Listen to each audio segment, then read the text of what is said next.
kedai ni. Weh, dah macam-macam ada Uish. Bang, ya bang, cari apa bang? Kau budak baru kan? Rifdi, bagi tahu dia sahabat aku. Oh, ini kerja lama. Yang kena buang dulu. Kerja lama ya bang. Nampak kan?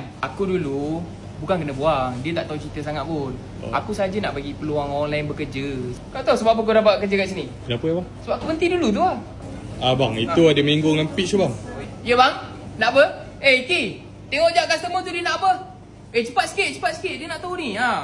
Aduh, aku tak ada kat sini, semua jadi slow Fida ada tak dekat sini? Sam, Fida kerja lagi tak kat sini? Ada, dia ada kat office.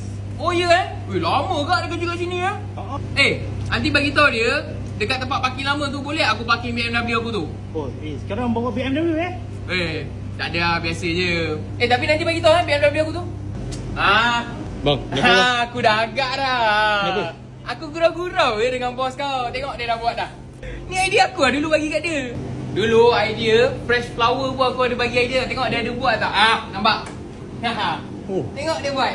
idea bang. Idea aku. Kalau macam tu, try minta komisen kat dia bang. Tak payahlah, benda kecil je. Kalau aku nak minta komisen, satu kedai ni aku yang punya tau.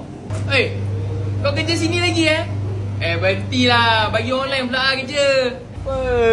Ni OG siap signboard ni. Dulu kau tahu, mana mampu sewa crane semua naikkan signboard ni. Aku lah naikkan. Abang seorang? Aku seorang je. Yang patah ni sebab ni lah. Pakai sistem QR sekarang Senang lah korang. Sistem QR ni aku lah buat dulu. Abang buat? Suara tu kan? Suara aku. Nanti ni bagi kat Fida.